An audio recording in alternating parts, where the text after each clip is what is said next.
O Jun, matanong nga kita, saan ka ba nag-celebrate ng Valentine's Day? Sa bahay lang ako eh. Bahay lang? Oo, Sino kasama mo? Bahay lang din. Ikaw? Bahay lang. Ikaw? Well, sa bahay lang din kasama yung family, of course. Yan ang pinaka-importante. Kasama mo yung pamilya. Pero alam mo, Ruth, sa Makati, imbes na mga magkasintahan o asawa yung ang ilang dog lover humabol sa Valentine's kahapon. At ang mga alaga nila ang kadate sa isang event doon.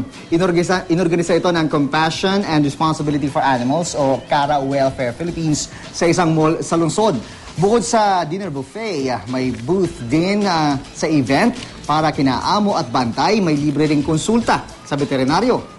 Layo ng event na makalikom ng pondo para sa mahigit 160 pitbulls na na-rescue mula sa isang dog farm sa Laguna noong nakaraang taon. Ginamit noon ang mga kawawang pitbull para sa illegal dog fighting. Pala, napakaganda naman pala. For a cause naman pala. Kailan kaya magkakaroon ng araw ng mga pusa naman? Di ba?